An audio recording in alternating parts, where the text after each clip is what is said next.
So, maghihiwa tayo ng black pepper na maraming para sa igigisa natin manok para sa ating bechamel.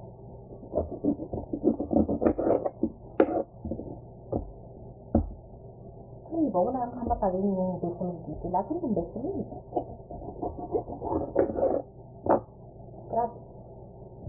Ito hindi bechamel. Alatang ko na lang kaya ito, no? Para matigil na yung amo ko sa kakakain ng bechamel.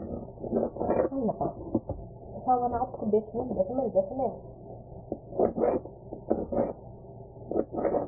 Hindi na ako nakakakain ng kanin. Ako pa naman sanang kumain ng kanin. Kasi, meron ako nag-isip na gawin. Meron dyan nakatago sa gaya namin ng sardinas. Hindi naman kakainin ng mga alaga. Siguro nagkamali yung amo ko ng bili. Kada ng tuna, sardinas. So, bala ko sana siyang igisa sa kasang tawag dito. Parang sa Tagalog. Gusto sana siya igisa. Kaya lang, hindi naman nagpaluto ng kanin ng amo ko. So, tsaga na lang tayo dito sa sardinas. Lulutuin natin. So, ang sunod natin, hihiwain yung mga sibuyas. Sama na rin natin itong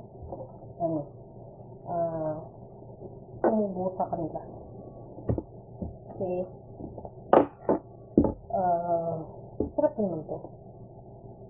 Sibuyas pa rin ito, diba? Kaya, sama na rin natin. Maraming sibuyas, mas masarap daw. Kaya, ginagamihan ko yung paglalagay ko ng sibuyas sa bechamel.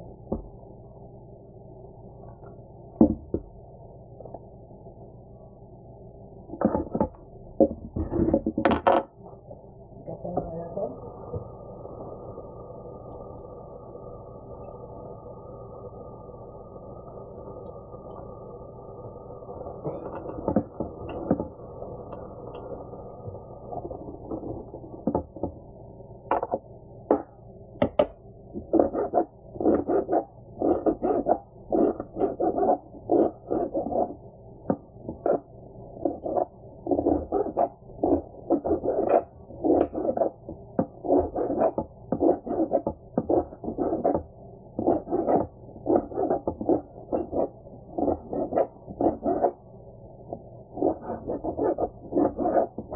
Actually, mga kakuskos, dito ko na lang ito natutunan yung paluto ng bechamel.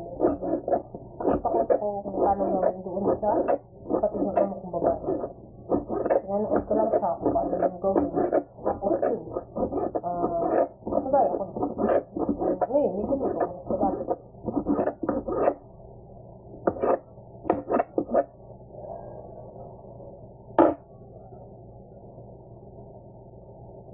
Tanggalin lang natin yung mga dry na dahon.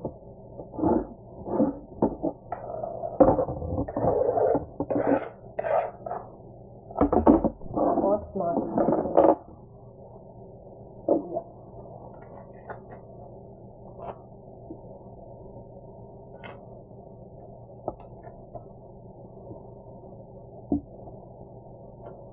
Dapat talaga maraming sibuyas para sabi mo kapatid mo amo ko para daw masarap.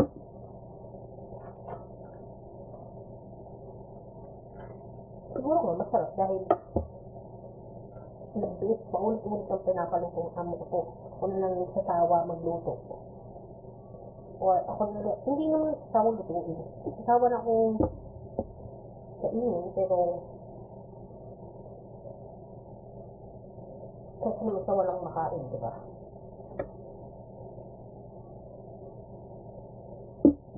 Kasi yung ibang nga dyan na mga kakuskus natin dito sa gitnang silangan, May mga nangyayari pa na hindi maganda. Merong nakakatagpo ng mga among hindi naman mabuti. Yung amo ko,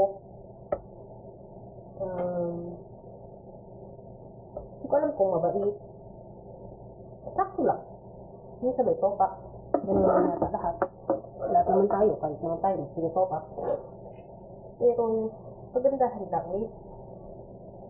Hindi nananakit yung amo ko. At saka, hindi naman sinasabing free ako sa lahat ng pagkain. Pero nakakain ko kung anong nahilig ko sa kusina. Pag hinanap, sabi ko hindi ko alam. Yung pala kinain ko. Tapos, hugasan mo muna natin. Saka natin niliwaan ko lahat.